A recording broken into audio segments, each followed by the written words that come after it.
하겠습니다. 시편 145편 17절 그리고 로마서 3장 25절 둘을 한번 찾아보시죠. 구약성경 908페이지 그리고 신약성경 243페이지입니다. 자, 우리 하나님의 말씀을 경외하는 자세로 자리에서 일어나셔서 먼저 시편 145편 17절 함께 읽도록 하겠습니다. 다 같이 시작. 여호와께서는 그 모든 행위에 의로우시며 그 모든 일에 은혜로우시도다. 아멘. 로마서 3장 25절 26절 두 절입니다. 로마서 3장 25절 26절 함께 읽습니다. 이 예수를 하나님이 그의 피로써 믿음으로 말미암는 화목제물로 세우셨으니 이는 하나님께서 길이 참으시는 중에 전에 지은 죄를 간과하심으로 자기의 의로우심을 나타내려 하심이니 곧 이때에 자기의 의로우심을 나타내사 자기도 의로우시며 또한 예수 믿는 자를 의롭다 하려 하심이라. 아멘. 자리에 앉으시기 바랍니다. 한번 기도하고 그리고 말씀을 나누도록 하겠습니다. 아버지 하나님 은혜를 감사합니다. 오늘도 귀한 예배를 주시고 예배 순서마다 우리의 마음 또 우리의 정성 찬양 또 우리들의 모든 헌신들을 받으심을 진심으로 감사합니다. 예배 가운데 임하시는 우리 하나님께서 이미 우리 각인의 심령에 내주하시는 성령님의 역사를 더해 주시고 성령 충만한 우리 한 사람 한 사람이 될 뿐만 아니라 지금 이 말씀을 함께 나누는 우리 공동체가 성령의 충만함을 입어서 하나님의 말씀의 진리를 잘 깨닫고 하나님이 어떤 분이신가를 더 깊이 깨달아 알 수 있는 복을 내려 주시옵소서. 하나님을 알 수 없는 무지한 인생인 우리들에게 말씀을 통해서 하나님을 알려주셨사오니 하나님을 알아가면 알아갈수록 더 경이로운 마음으로 하나님을 찬양하게 하시고 또 하나님 닮아가는 삶이 우리 삶 속에 이루어지도록 축복하여 주시옵소서. 우리 주 예수 그리스도의 이름으로 간절히 기도드립니다. 아멘. 저도 그렇고 여러분도 아마 그러실 거라고 생각합니다. 신앙생활을 하면서 하나님에 대해서 가장 많이 듣게 되는 표현이 있다면 아마 그것은 사랑의 하나님이라는 표현과 공의의 하나님이라는 표현이 아닐까 생각이 됩니다. 그렇죠? 그 중에서도 우리 누구나가 보편적으로 그리고 싶은 하나님의 그림은 아마도 사랑의 하나님일 거라고 저는 생각을 해요. 즉 하나님은 사랑이 아주 많으신 분이다. 그래서 죄인을 용서하시고 우리들을 구원하시는 아주 좋은 하나님이다. 그런 그림이 여러분이나 제가 원하는 하나님의 그림입니다. 맞는 그림입니다. 왜냐하면 성경도 직설적으로 그리고 분명하고 명확하게 표현하기를 하나님은 사랑이시다. 그렇게 표현하고 있으니까요. 요한일서 4장 8절 같은 말씀이 대표적인 거 아니겠어요? 그러나 이제 우리가 성경을 통해서 하나님을 균형 있게 이해를 한다면 우리 하나님은 정확한 그림은 하나님은 사랑의 하나님일 뿐만 아니라 공의의 하나님이다 하는 것이죠. 즉 의인은 상을 주시지만 악인은 벌을 주시는 하나님, 특별히 죄에 대해서 어김없이 심판하시는 하나님이라는 그런 면이 우리에게 상당히 부담스러운 그런 그 개념이 아닐까 생각을 합니다. 여기 이제 하나님의 속성 중에 중요한 한 속성인 하나님의 공의라고 하는 부분을 오늘 다루게 되는데요. 하나님의 공의, justice를 다루려면 하나님의 의, righteousness를 먼저 다루어야만 합니다. 이것이 이제 성경이 출발하고 있는 그 순서라고 보여집니다. 거두절미하고 하나님의 의 혹은 하나님의 공의라는 것이 어떤 것이며 또 이것은 우리에게 어떤 관계가 있는가 하는 말씀을 시간이 허락하는 범위 내에서 나누도록 하겠습니다. 첫째로 성경이 말씀하고 있는 하나님의 의라고 하는 것은 하나님의 본질적 의를 말씀합니다. 즉 하나님은 하나님 자신이 본질적으로 의로우시다 하는 것을 말씀하는 것이죠. 이 의라고 하는 개념, 영어로 righteousness인데요. 이 개념은 성경으로 볼 때 하나님께만 적용된 개념이에요. 단적으로 로마서 3장 10절 말씀을 보면 바울은 의인은 없다. 세상에 의로운 사람은 단 한 명도 없다. 그렇게 말씀하죠. 우리는 뭐 살아가면서 이 의라는 말을 많이 씁니다. 여러 다른 용어를 통해서 뭐 정의라든가 공의라든가 정직, 뭐 사회정의, 의로운 사회, 뭐 이런 용어들을 듣기도 하고 사용하기도 하지만 1차적으로 의, 공의 하는 그 중요한 이 주제는, 이 화두는 하나님을 떠나서는 생각할 수 없는 개념이에요. 성경은 의를 하나님의 것으로 말씀을 하죠. 많은 성경 말씀들이 있지만 우리가 아까 읽었던 시편 145편 17절, 자 한번 같이 또 한번 읽어보시죠. 시작. 여호와께서는 그 모든 행위에 의로우시며 그 모든 일에 은혜로우시도다. 하나님은 모든 행위에 의로우신 분이다 하는 거예요. 하나님 자신도 자신에 대해서 말씀하시기를 이사야 45장 19절에서 나 여호와는 의를 말하고 정직한 것을 알리느니라, 그렇게 말씀하셨습니다.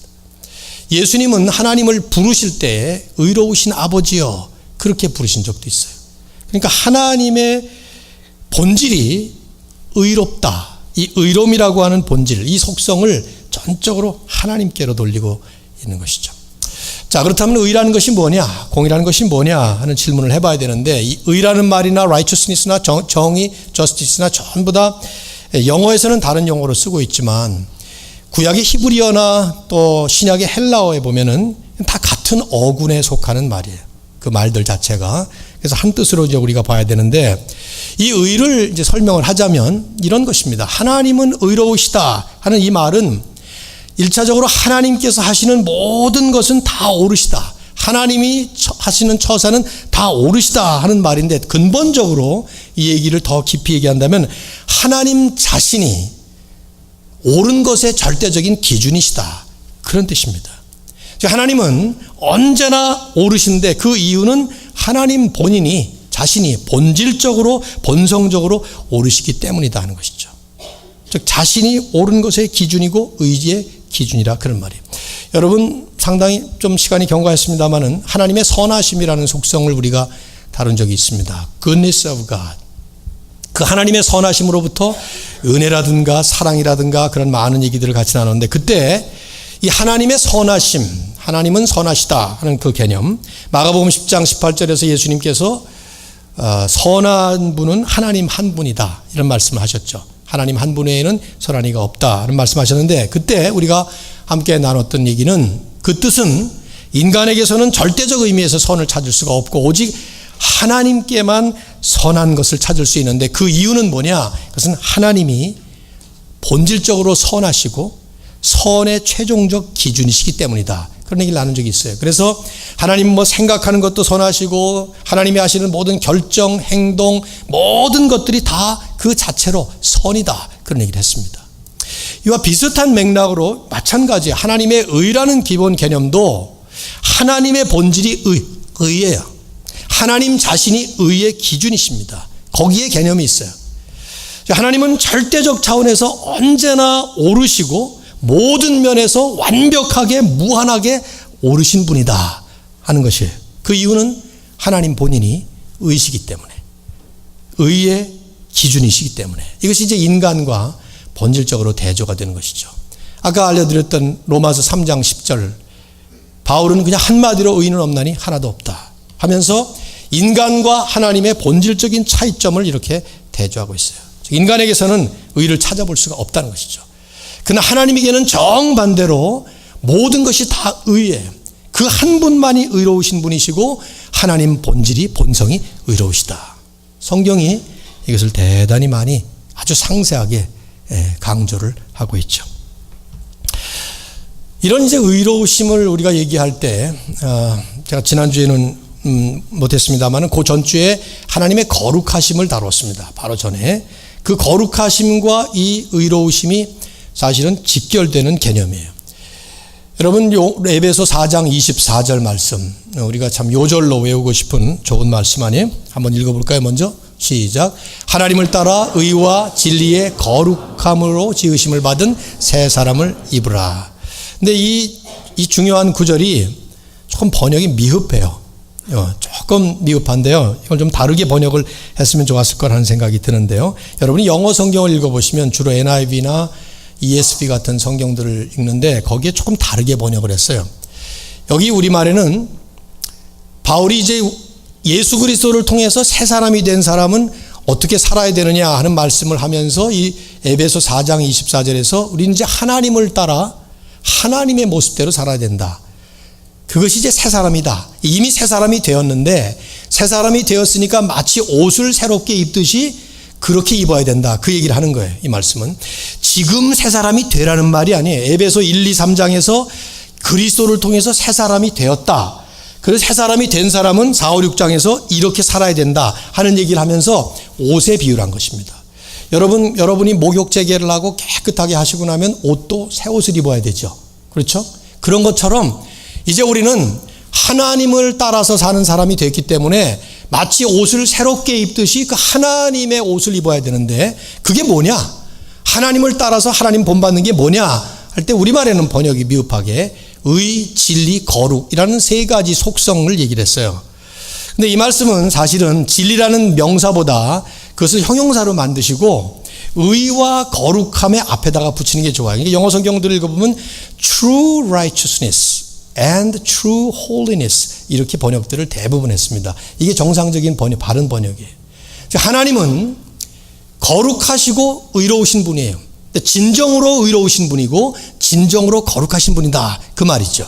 우리가 하나님을 본받는다는 것은 모든 피조물과 구별되신 그 하나님, 이게 거룩의 개념이에요. 지난번에 설명드린 것처럼. 그런데 죄 지은 인생들이기 때문에 이제는 죄와도 구별된 하나님, 이게 거룩의 개념이에요. 그와 마찬가지로 하나님은 모든 인간과 완전히 다르신 의로우신 분, 하나님만 본질적으로, 특별히 죄가 없으신 온전히 의만 가득하신 분, 이런 뜻입니다. 하나님의 본질을 거룩함과 의로 설명을 하면서 하나님은 본질적으로 죄가 없으시고 죄와 전혀 상관이 없으신 완전히 거룩하시고 온전하게 의로우신 하나님이라는 것이죠. 그런 하나님께서 세상을 창조하셨습니다. 인간도 창조하셨습니다. 그리고 인간의 역사를 시작하십니다. 그때 하나님은 당신만 가지셨던 본질적인 그 거룩함과 의로움을 모든 피조 세계에 심어 놓으셨어요. 그 거룩하심 위에서 세상을 창조하시고 의로우신 의로움 위에서 세상을 창조하시면서 하나님 당신만이 본질적으로 가지셨던 거룩함과 의로움의 그 본질을 모든 피조 세계에 새기셨고 특별히 인간 안에 당신의 형상대로 거룩한 존재로 의로운 존재로 죄와 상관이 없는 죄 없는 피조물로 창조하셨던 것이죠. 그게 하나님의 처음 창조의 오리지널 플랜이었습니다. 그런데 인간은 스스로 죄를 지음으로써 그 하나님의 거룩함과 하나님의 의로움을 망쳐버렸어요. 그 말은 인간이 죄를 지었기 때문에 하나님의 거룩하심이나 하나님의 의로우심이 손상되었다라는 뜻이 아닙니다. 인간이 죄를 지음으로 말미암아 인간은 하나님의 거룩함과 의로움을 받았던 그 상태에서 거룩하고 의로운 존재에서 이제는 거룩하지 못한, 의롭지 못한 불의한 존재, 죄인이 되어버린 것이죠. 이 죄에 대해서 그리고 죄인들에 대해서 하나님은 당신의 의에 따라 행사하셔야만 되게 된 것입니다. 즉 선은 상을 주시고 죄는 벌을 내리시는, 의에 대해서는 상급을 내리시지만 불의에 대해서는 심판을 내리시는 소위 하나님의 공의, 여기에 이제 하나님의 공의라는 개념이 등장하는 것이죠. 죄인이 아니었다면 하나님의 의로움을 통해서 모든 선하심을 누리게 됐었는데 죄인이 됨으로 인해서 그 죄와 상관이 없고 그 죄를 반드시 벌해야만 하는 이 하나님의 공의로 우리는 다스림을 받게 된 것이죠. 만일에 하나님이 그렇게 하시지 않고 그냥 선하심을 가지고 그냥 죄인들을 다 용서해 버리시고 죄를 벌하시지 않으면 하나님은 본질적으로 하나님은 문제가 생기는 거예요. 그럴 수가 없는 것이죠. 그러니까 공의로운 분이 안 되는 거예요. 의롭지 못한 분이 돼버린 거라 이 말이죠. 이게 불가능한 일이죠. 하나님의 능력이 부족해서 불가능한 것이 아니라 본질적으로 본설적으로 이게 불가능한 그런 일이 돼버린다. 여기 이제 두 번째로 성경이 말씀하고 성경이 더 많이 강조하고 있는 심판자로서의 하나님의 공의로우심을 말씀을 하는 겁니다. 즉 하나님은, 의로우신 하나님은 세상을 공의로 심판하신다 하는 것이죠. 이게 성경에 거의 가득 찬 아주 중요한 진리 가운데 하나입니다. 성경의 역사를 보면요, 우선 스토리들을 보면 창세기 시작할 때부터 이 의로우신 하나님의 공의로운 심판이 계속 반복적으로 기사들로 가득 찹니다. 처음 시작부터 그래요. 뭐 성경을 이 짧은 시간에 우리가 다 할 수는 없고 스케치만, 큰 그림만 몇 가지를 좀 스케치를 해봅니다. 제일 처음에 아담과 하와를 창조하셨지만 1장 2장에서 문제없던 아담과 하와는 3장에 들어가서 죄를 집니다. 하나님의 명령을 어깁니다. 그러므로 인해서 하나님 앞에 죄를 범합니다. 이제 죄에 대한 개념도 나중에 한번 따로 설명을 하겠습니다만, 어쨌든 죄를 지은 아담과 하와를 하나님은 심판하시는 거예요. 여러분, 이제 질문할게요. 여기 부모님들 한번, 또 자녀들은 여러분의 부모님들을 생각하면서, 아이가 잘못을 하면 어떻게 합니까? 처음 시작부터 뿌리를 뽑느라고 그냥 두드려 팹니까?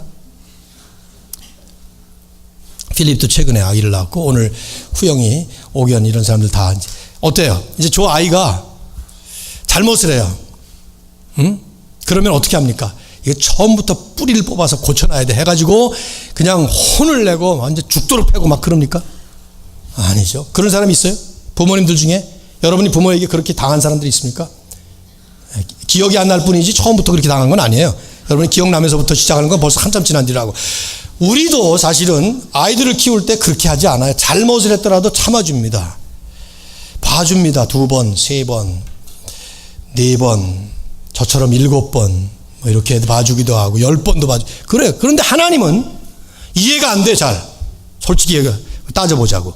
아담과 하와가 그까지 다 전학과 하나 딱 먹었다고 그 즉석에서 막 저주하고 심판하고 뭐 그러면서 뭐 평생에 뭐 가시덤불과 엉겅퀴가 뭐 어쩌고저쩌고 하시면서 그냥 하나님 결국은 에덴에서 쫓아버려요. 글쎄요, 성경이 기록 안 됐기 때문에 아담이 선악과 하나 먹고 그 다음에 또 2번 먹고 3번 먹고 4번 먹고 10번 먹고 100번 먹고 그래서 결국 쫓겨났다 이렇게 볼 수도 있겠지만, 그거는 성경을 제대로 보는 눈이 아니죠. 처음 한 번 딱 잘못을 했어요. 그랬는데 하나님은 저주하고 심판하시고 그 다음에 에덴 동산에서 쫓아버리십니다. 왜 그래요? 나만도 못한 하나님이기 때문에 그럴까? 여러분 부모님들만, 여러분만큼도 못한 하나님, 그게 아닙니다. 여기서 우리가 이해를 잘해야 돼. 하나님은 죄와 일종의 상극이에요. 이 죄와 상관을 하실 수가 없는 분이에요. 죄를 짓는 순간 그들은 뭐 자동적으로 자연스럽게 결국 하나님의 공의에 의해서 심판을 받게 되는 것이죠. 이게 창세기 첫 서두 시작입니다. 솔직히 말씀을 같이 나눈다면 성경을 읽기가 어려운 것은 이 3장부터 시작이 됩니다. 1장, 2장까지는 괜찮아요. 근데 3장 돌아가면서부터 이해가 잘 안 되기 시작하는 거예요. 전 중학교 때 성경 읽으면서 이 3장에서 많이 걸렸어요. 선악과는 왜 초에 만드셨으며, 만들었다고 해서 그거 먹었다고 그래서 그게 무슨 금으로 만든 과일도 아니고 이거 따먹었다고 그래서 이렇게 벌을 주고 그 다음에 대대자자손손 지금까지 나까지 포함해서 죄인이라, 이게 이해가 됩니까 여러분? 여러분은 착하니까 이해가 될지 모르지만 내가 안 착했을 때는 이해가 안 됐어요 이것이.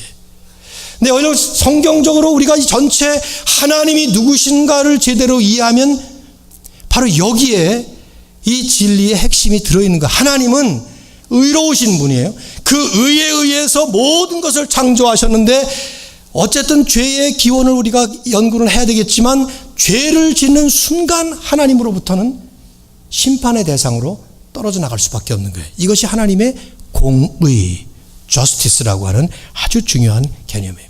성경은 우리에게 이해가 되든 안 되든 믿음으로 받아들일 수밖에 없는 수많은 역사들을 심판의 역사로 기록을 하고 있습니다. 노아 시대가 되니까 아담과 하와의 그 죄가 점점 퍼져서 쫙 세상에 만연하게 됩니다. 하나님은 결국 홍수 심판으로 전 인류를 다 멸종시켜 버리십니다. 노아 가족들 8명만 하나님 마음대로 선택하셔서 빼놓으시고, 거기는 이제 하나님의 은혜를 보여주신 것이죠. 소돔과 고모라 성은 특별한 죄를 많이 지었는지, 아니면 이것을 먼 훗날 있게 될 마지막의 대심판의 유황불로 심판하신다는 것을 예표적으로 말씀하신 것인지, 하여튼 소돔과 고모라 성을 또 심판하십니다. 이 모든 걸 하나님이 공의로 심판하시는 거예요. 죄에 대해서 벌하시는 공의. 애굽에서 이스라엘 백성들을 그냥 내보낼 때도 그냥 보내시지 않습니다. 애굽을 10재앙을 통해서 심판하시면서 하나님은 이스라엘 백성들을 구원하십니다. 거기 구원하시는 개념에 택한 백성들은 하나님의 사랑의 손길로 구원을 받지만 그렇지 못한 백성들에게는 공의로 하나님이 심판하신다는 것을 출애굽 역사 속에 고센에서 살던 이스라엘 백성들은 살려주시고 나머지 모든 애굽 백성들에게는 열 재앙을 내리시는 하나님의 사랑과 공의가 균형 있게 지금 보여지고 있는 것이죠. 이것이 점점 개별적으로 구체적으로 아주 퍼스널라이즈 되는 것이 하나님의 역사 속에 계속 나와요. 출애굽기 32장쯤 갔을 때 하나님은 드디어 이스라엘 백성들을 시내산에서 만나시면서 그들에게 내가 왜 너희들을 구원했는지, 너희들의 구원받은 목적이 무엇인지, 온 세상의 제사장 나라가 되어야 되는 그런 거룩한 사명을 주시면서 하나님께서 시내산 위에서 모세와 면담하고 있었어요. 근데 시내산 아래서는 송아지 우상을 만들어 놓고 또 죄를 짓습니다. 그들을 심판하십니다. 모세가 내려가서 레위 족속들을 가지고 그들을 죽이는 일들이 일어나죠. 레위기 10장에 가면은 나답과 아비후라고 하는 그 레위의 아들들 가운데 하나님이 명령하시지 않은 불을 가지고 분향을 하다가 그들이 심판을 받습니다. 그게 뭔지는 몰라요. 그러나 어쨌든 하나님의 명령을 어긴 거로 나오죠. 민수기 14장에 가면 계속 이렇게 죄를 짓던 이스라엘 백성들, 반역하고 또 불순종하고 그러던 이스라엘 백성들을 드디어 하나님은 광야에 심판하십니다. 우리는 광야라는 것을 인생의 광야 생활에 많이 그 비유적으로 설명을 하지만 사실은 그 안에는 심판의 개념이 아주 커요. 60만 3,550명의 20세 이상의 장정들의 숫자였는데 그들 중에는 여호수아와 갈렙을 제외하고는 모든 사람들이 전부 광야에서 죽습니다. 가나안 땅으로 부름을 받았지만 들어가지를 못해요. 광야에서 심판을 받는 거예요. 계속 하나님 앞에 불복종함으로 인해서. 뭐 이런 역사가 그 이후로도 수없이 많이 성경에 기록되어 있죠. 개인적으로, 공동체적으로, 시대적으로 사무엘 상하, 여호수아, 사무엘 상하, 열왕기 상하 들어가면 계속 선지자들은 끊임없이 하나님의 메시지를 전해요. 죄를 짓지 마라. 죄를 짓지 마라. 죄를 짓게 되면 당연히 따라오는 것은 하나님의 공의의 심판이다. 그 메시지를 수도 없이 정해요. 그러나 듣지 않습니다. 결국 마지막에 북방 이스라엘은 아수르에게, 남방 유다는 바벨론에게 주전 722년, 주전 580년에 전부 다 심판을 받죠. 바벨론 포로로 잡혀가서도 이스라엘 백성들도 그렇고 바벨론 왕 느부갓네살, 다리오 왕 이런 사람들 계속 하나님의 심판 메시지가 전해져. 신약은 그다지 많은 역사를 기록하지 않아요. 사도행전 하나밖에 신약의 역사가 없기 때문에 많은 얘기 안 나옵니다만 사도행전도 자세히 읽어보시면 그 안에 심판의 에피소드들이 여러 번 나옵니다. 아나니아 삽비라도 마찬가지예요. 엘루마 같은 사람도 그렇고 여러 번 나오죠. 죄를 지을 때마다 그 죄에 대해서 하나님이 그냥 let go 하지 않으시고 계속 공의로 다스리시는 내용들이 계속 나와요. 베드로는 베드로후서 3장에서 마지막에 이제 하나님께서 역사를 종결 지으실 때 불로 대심판을 하실 것이라는 말씀을 결국 말씀하죠. 성경의 역사가, 성경의 히스토리가 계속해서 반복적으로 강조하는 것은 하나님은 지금까지도 공의로 심판을 해 오셨고 앞으로도 계속해서 공의로 심판하실 것이고 마지막에 드디어 이 하나님의 공의를 절정으로 하나님께서 이루시게 되는 대심판을 내실 것이다 하는 말씀을 하고 있죠. 역사뿐만이 아니에요. 율법의 말씀들, 시편의 말씀들, 그리스도께서 직접 전하신 말씀들, 사도들이 증거하는 말씀들, 수많은 말씀들이 하나님의 심판을 강조해요. 하나님의 의의 기준에서 나오는 그 공의 때문에 하나님은 보상과 징계, 즉 선한 이들, 순종하는 이들, 의로운 자들에게는 상을 주시지만 불순종하는 불의한 백성들에게는 반드시 벌을 주신다 하는 말씀하시죠. 우리가 하나님이 어떤 분이신가라는 큰 주제를 가지고 이 부분을 생각할 때 성경을 보면서 주목해야 될 용어 하나는 성경이 자주 사용하는 용어인데요. 하나님을 재판장으로 비유를 하시죠. 심판과 관련된 재판장 비유를 하세요. 아마 그 공정하다, 이 공의롭다고 하는 개념을 가장 극명하게 볼 수 있는 보편적 그림이 법정의 재판장인 것 같아요. 물론 고대 사회도 그렇고 이 권력을 휘두르던 그런 사회나 또 지금도 역시 마찬가지로 많은 그 사회 정의가 실현되지 않는 그런 사회에서는 그것도 역시 빗나가겠지만 미국 같은 나라 한번 생각해 보십시오. 재판정에서 재판이 벌어질 때 재판장의 본질이 뭡니까? 재판장, 판사의 본질이 뭐예요? 공정해야 돼요. 그렇죠?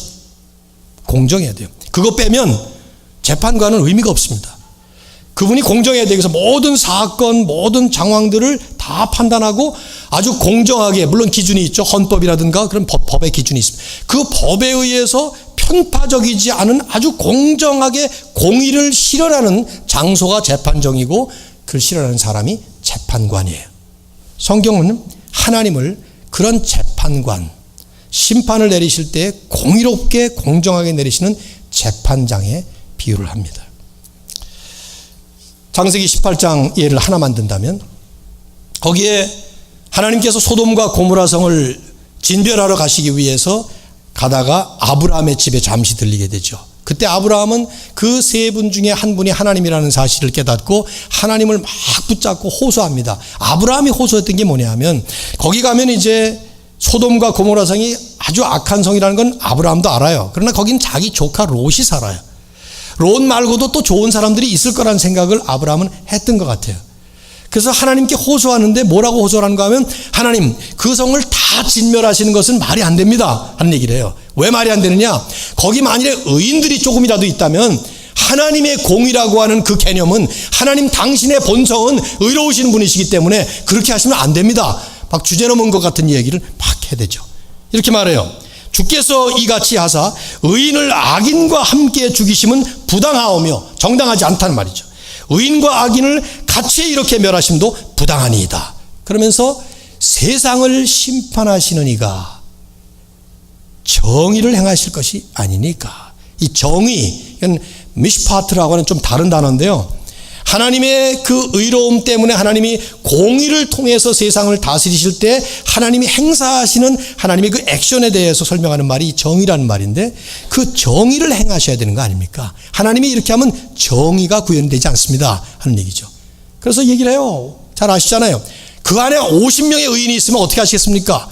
하나님이 양보하십니다. 50명 의인이 있다면 내가 그렇다면 멸하지 않겠다. 45명은요 안 하겠다. 40명은요, 30명은요, 20명, 10명까지 그렇게 6번에 걸쳐서 내려가죠. 그때 하나님은 그 안에 10명의 의인이 있다면 내가 그 성을 멸하지 않겠다. 여기 여러분, 하나님의 공의를 훨씬 뛰어넘는 것 같은 하나님의 풍성한 사랑을 보지 않습니까? 만일에 의인이 10명이 있다면 그 의인은 10명은 내가 살리리라 이렇게 말씀하시면 그게 공의가 말이 되는데, 하나님은 10명의 의인이 있다면 내가 그 성을 멸하지 않겠다. 나머지 사람들까지도 보존하겠다. 그런 얘기예요. 거기서 엿볼 수 있는 게 이런 부분도 있어요. 신학적으로 얼마나 정확할지는 저는 모르겠습니다만은, 하나님께서 지금 현재 이 세상을 멸하지 않고 계신 것은 세상이 의롭기 때문이 아니고, 이 세상이 그때보다도 훨씬 더 불의하고 죄악이 관영하지만, 그래도 하나님이 회개할 자를 기다리시고 참으시는 하나님의 선하심과 함께 이 안에 의로운 하나님의 백성들 때문에, 물론 이제 그 의는 우리가 의로워서가 아니라 예수 그리스도를 믿고 의인으로 칭함을 받는 우리들이겠죠. 그 의인들 때문에 놔두는 거라 이 말이에요. 이런 하나님의 공의, 이것이 계속 성경이 끊임없이 우리들에게 강조하고 있는 부분이에요. 여러분이나 제가 이제 하나님을 믿는 입장에서 이 하나님의 공의라고 하는 속성을 생각해 본다면, 우리는 우리 자신들도 이런 공의로운 심판의 대상이었다 하는 부분에 대한 분명한 인식이 되어져야 합니다. 예수 믿고 구원받아서 하나님의 사랑을 입고 구원이라고 하는 하나님의 은혜를 입은 사람들이지만, 그 은혜가 깊어 갈수록, 아니 은혜를 더 깊이 깨달으려면 깨달을수록, 우리는 그 은혜가 아니었다면, 예수 그리스도를 통한 은혜가 아니었다면 나에게 퍼부어졌어야 할 하나님의 공의의 심판이 과연 어떤 것인가, 이걸 깊이 있게 생각해 보셔야 된다 이 말이죠. 여기에 세 번째로 성경이 말씀하는 또 하나의 공의, 예수 그리스도를 통해서 실현하신 하나님의 공의입니다. 하나님의 공의는 그리스도를 통해서 십자가 위에서 실현하셨다 하는 것이죠. 실현하셨고, 또 더 정확하게 얘기한다면 이제 마지막 때에 온전하게 이루실 것이다 하는 겁니다. 자, 성경 말씀을 보겠습니다. 아까 읽었던 로마서 3장 25절 26절인데요. 자막이 좀 좁아서 아마 제가 세 개로 나눈 것 같습니다. 자, 한번 띄우는 대로 같이 읽어보시죠. 자, 시작. 이 예수를 하나님이 그의 피로써 믿음으로 말미암는 화목제물로 세우셨으니, 이는 하나님께서 길이 참으시는 중에 전에 지은 죄를 간과하심으로 자기의 의로움을 나타내려 하심이니 곧 이때에 자기의 의로움을 나타내사 자기도 의로우시며 또한 예수 믿는 자를 의롭다 하려 하심이라. 성경의 요절 가운데 하나라고 볼 수 있어요. 여러분, 예수님께서 십자가 위에서 달리시는 것을 생각할 때마다 우리에게 즉각적으로 다가오는 성경적 진리는 무엇입니까? 하나님이 우리를 사랑하셨다는 것이죠. 로마서 5장 8절에 있는 말씀처럼 우리가 아직 죄인 되었을 때 이렇게 그리스도를 우리를 위해서 죽게 하심으로 말미암아 하나님의 사랑을 확증하셨다. 그리스도를 통해서 받은 사랑은 그 십자가에서 절정을 이룬 그런 모습을 가지고 있는데, 십자가는 균형 있게 얘기한다면 하나님의 사랑만이 아니라 하나님의 공의의 표현이기도 합니다. 이 말씀이 바로 그거예요. 이 예수를 하나님이 그의 피로써 믿음으로 말미암는 화목제물로 세우셨으니, 화목제물이라고 하는 것은 두 불화한 상태에 있는 대상들을 향해서, 불화, 서로 싸우고 다투고 원수가 되고 그래서 보지 않고 상대하지 않은 그 두 대상에 화해시키는 일종의 매개체로 쓰임받았다 하는 거예요. 그게 화목제물이에요. 누가 불의했습니까? 하나님과 죄인이, 아까 말씀드린 것처럼 의로우신 하나님은 우리 죄인들을 더 이상 같이 할 수가 없는, 그래서 아담과 하와가 쫓겨난 것처럼 우리도 역시 마찬가지로 하나님으로부터 쫓겨난 사람들이, 하나님의 원수가 되었던 것들이 우리였어요. 그런데 그 두 사이에 예수께서 화목시키는 제물로 들어가신 것이죠.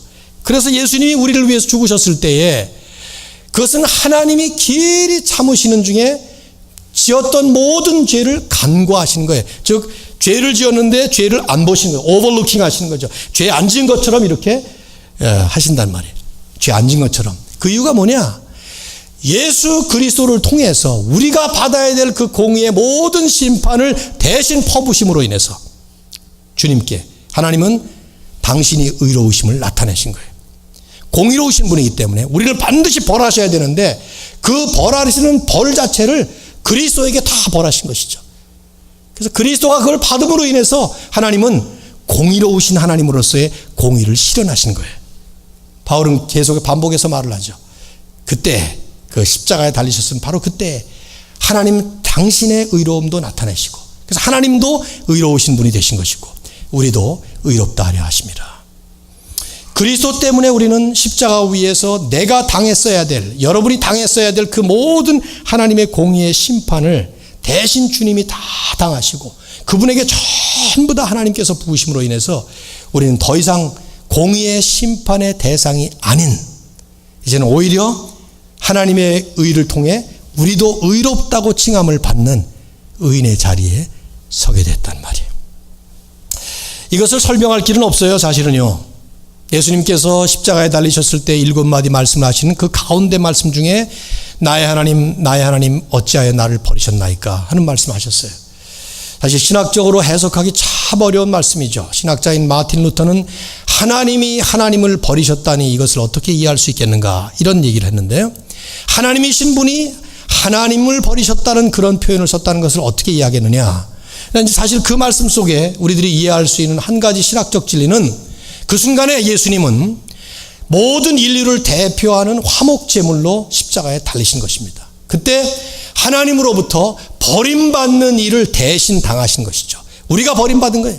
아담과 하와가 죄를 지어서 에덴에서 쫓겨난 것처럼 우리 모두가 쫓겨났고 결국은 마지막에 영원한 지옥 불구덩이에 쫓겨날 수밖에 없는 버림받은 우리들을 주님은 대신하셔서 당신이 버림받으심으로 인해서 우리가 버림받지 아니하고 구원받을 수 있도록 열어주신 것이죠. 이걸 어떻게 설명할 수가 있겠습니까?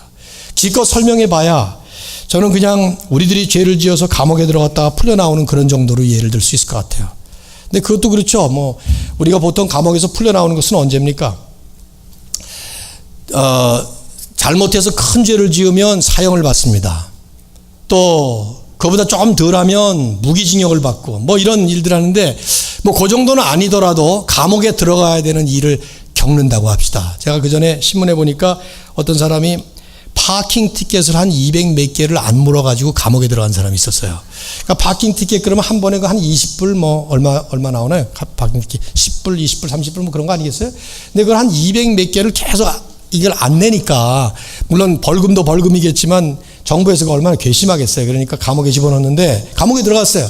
몇 년을 살아야 되지, 하여튼 들어갔는데, 여러분 만일에 그 이유는 모릅니다. 제가 어떻게 됐는지 추적할 마음도 없었고 하여튼. 그런데 우리가 만일에 그랬다 그래요. 여러분이나 저나 파킹 티켓을 한 200개를 안 물었어요. 파렴치하게. 그래서 감옥에 들어갔습니다. 근데 감옥에 들어간 게 돈이 없어서 못 들어갔는데 그렇게 된 거예요. 너무 많이 쌓여가지고 그걸 어떻게 감당하겠어요. 몇천 불, 몇만 불 됐을 테니까 말이죠. 근데 누군가가, 자선가가 그 돈을 물어준다면 우린 나오는 거예요. 그때 재판장에서 재판관은 어떻게 선고를 하는가 하면 너는 이제 죄 없다. 그리고 선고하는 것이죠. 나가도 된다. 왜요? 다른 사람이 해줬으니까. 그러나 그 사람이 죄가 없나요? 파킹 티켓 200 몇 개 안 물은 죄가 여전히 있죠. 그러나 재판관이 선고를 그렇게 해주는 것이죠. 다른 사람이 그 모든 죄값을 치러줬으니까. 이 정도로도 제가 설명할 수 있을까 생각은 들지만 이건 설명이 안 돼요. 하나님께서 우리에게 퍼부으셔야 될 그 공의의 심판을 예수께서 받으신 것, 그걸 설명할 길이 없어요. 이건 파킹 티켓은 둘째 치고 사형당한 사람이 재상법이 사형당할 사람을 놓고 대신 누가 사형당하고 자기가 나오고 그런 일이 없다 보니까 설명을 할 수가 없는데 하나님이 하신 일이 바로 그 일이라 이 말이에요. 그러니 하나님께서 그리스도를 통해서 십자가 위에서 우리를 구원하셨다 하는 그 중요한 그 진리 가운데의 핵심은 단순히 하나님이 사랑이 많으셔서 너무 너그럽고 자비롭고 정말 마음이 하해같이 넓은 그런 분이시라서 우리를 용서하셨다. 그것만 가지고는 우리는 설명이 안 돼요. 내가 받아야 될 그 모든 죄값을 바로 예수님께서 대신 치르신 거예요. 피로 죽으심으로, 내 대신 죽으심으로 인해서, 그것도 영원토록 죽어야 되는 그 죽음을 하나님의 아들이신 그분께서 받으심으로 인해서 우리는 살아나게 됐다 이 말이죠. 그리고 이제 우리는 하나님께로부터, 재판장이신 하나님께로부터 공의로우신 그분이 공의로운 재판을 내리실 때 너는 이제 죄가 없다, 죄 없다고 하겠다. 누구든지 그리스도 예수 안에 있으면 정죄함이 없느니라. 로마서 8장 1절에 사도 바울은 그렇게 말씀을 하고 있죠. 우리는 이제 죄 없다고 하나님이 끊임없이 선포해 주십니다.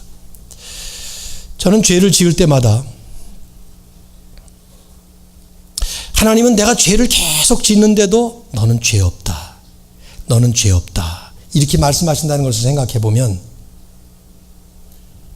그 죄라는 부분에 대해서 우리들이 씨름할 때마다 정말 얼마나 성령께 매달려야 되는지 더 깊이 있게 절감을 하게 돼요. 여러분 죄 짓습니까? 안 짓습니까? 자신 있게 얘기하세요. 제가 다 알아요. 죄 짓습니까? 안 짓습니까? 죄 짓습니다. 근데 하나님은 계속 넌 죄 없다, 넌 죄 없다 그렇게 말씀하시는 거예요. 왜? 그 죄값을 예수님이 다 치르셨어요.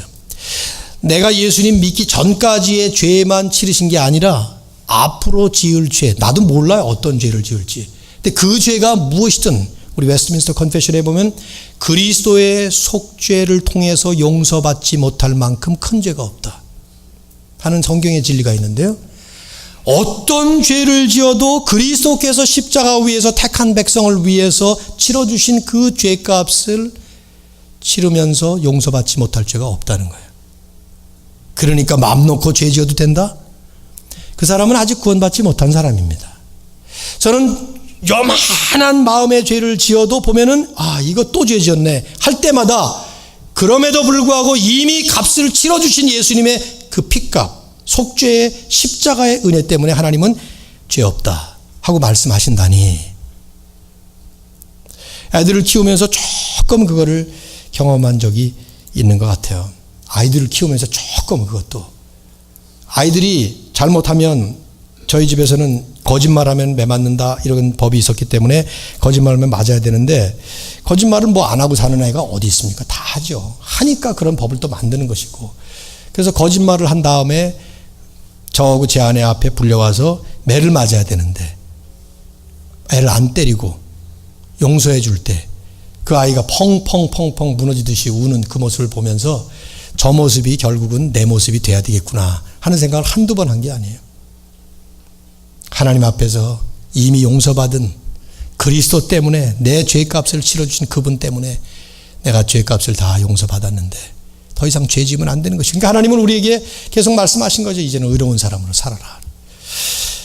시간이 많이 가서 제가 네 번째로 전할 말씀은 다음 주에 오늘 결론으로만 맺고 다음 주로 넘기려고 합니다. 우리는 이런 하나님의 의를 배우고 하나님의 공의로운 심판의 대상이 되었음에도 불구하고 그리스도 때문에 이루어주신 그 공의와 사랑을 통해서 저희들이 이런 하나님의 의를 선물로 받았다면 우리는 이제부터 이 공의로우신 하나님의 공의를 실천하며 살아야 되는 것이죠. 사실 성경은요, 예수님을 소개하기 전부터 벌써 오래전부터 구약의 율법에서부터 이 의로우심을 실천할 것을 대단히 강조하셨습니다. 몇 말씀을 좀 살펴보고 지나갑니다. 신명기 16장 20절. 자, 읽어봅시다. 시작. 너는 마땅히 공의만을 따르라. 그리하면 내가 살겠고 내 하나님 여호와께서 내게 주시는 땅을 차지하리라. 너는 마땅히 공의만을 따르라. 이게 이스라엘 백성들에게 주신 말씀들. 특별히 힘 있는 자들에게 힘 없는 사람들을 향해서 공의를 베풀 것을 이렇게 말씀했습니다. 레위기 19장 15절. 너희는 재판할 때 불의를 행하지 말며 공의를 행하라는 것이죠. 가난한 자의 편도 들지 말고 세력 있는 자라고 두둔하지 마라. 공의로 사람을 재판하라. 물론 사회정의를 얘기한 것이지만은 힘 있는 기득권층이 힘 없는 자들을 향해서 공의를 행할 것을 특별히 말씀한 거예요. 약자를 향해서 하나님은 공의를 베풀 것을 여러 번 말씀합니다. 율법 안에 특별히 재미있는 조항이 하나 있는데요. 신명기 24장 13절을 보면 아마 그 당시에 길 가던 사람들 가운데 돈은 없고 먹을 건 있어야 되겠고 하니까 전당을 잡히고 나서 그 다음에 뭘 이렇게 돈을 받거나 받았던 그런 적이 있었던 것 같죠. 근데 그 전당 잡힐 게 없는 거예요. 뭐라도 있으면 모르지만 반지나 시계나 뭐 이런 것도 없고 있는 게 옷밖에 없어요. 겉옷. 근데 이 겉옷은 유대 사람들은 광야지대이기 때문에 길에서 자는 사람들 경우는 이 겉옷을 이불처럼 삼아서 덮고 잡니다. 그렇지 않으면 저녁이 되면 광야지대라 추워서 그 한기 때문에 잘못하면 죽습니다. 근데 그 저당을 잡을 때 옷을 전당 잡힌 사람이 있는 것이죠. 근데 그 받은 사람은 해질 때가 되면 그 전당물 옷을 반드시 그에게 돌려줄 것이라. 그리하면 그가 그 옷을 입고 자면 너를 위하여 축복하리니 그 일이 내 하나님 여호와 앞에서 너의 공의로움이 되리라. 왜 공의롭다 그러냐? 이걸 받은 사람은 뭔가 돈이 있으니까 받은 거예요. 없는 사람은 없으니까 전당 잡힌 것인데 그 사람의 그 최소한의 권리가 옷이다 이거예요. 예수님도 오른편 뺨 맞으면 왼편 돌려대고 겉옷을 달라 하면 속옷도 내어주며 하는 표현을 쓴 이유가 거기 있어요. 겉옷, 그건 최소한의 내 권리에. 근데 그것을 안 주면 안 된다 이 말이에요. 그건 돌려줘야만 사회 정의가 실현된다 하는 얘기를 한 것이죠. 하나님께서 이런 말씀을 율법에 그렇게 심으신 이유가 무엇이냐? 그것은 하나님이 공의로우신 분이기 때문이에요. 신명기 32장 4절 읽어보세요. 그는 반석이시니 그가 하신 일이 완전하고 그의 모든 길이 정의롭고 진실하고 거짓이 없으신 하나님이시니 공의로우시고 바르시도다. 여기에 공의로운 말은 딱 한 번 나오지만 많은 표현들이 다 일맥상통하는 말이죠. 완전하다, 정의롭다, 진실하다, 거짓이 없으시다, 공의로우시도다, 바르시도다. 이런 하나님은 이제 마지막에 온 세상 모든 만민들을 공의로 심판하시기 위해서 예수님을 보내신다고 말씀합니다. 예수님이 처음에 오셨을 때 어쩌면 주님은 십자가 위에서 공의를 이루셨지만 사랑으로 구원받는 백성들을 구원하셨어요. 그러나 이제 마지막 때에는 주님은 심판하십니다. 사도행전 17장 31절에서 이는 정하신 사람으로 하여금 천하를 공의로 심판할 날을 작정하셨다. 여기 정하신 사람이라는 말은 예수님을 뜻하는 말이에요.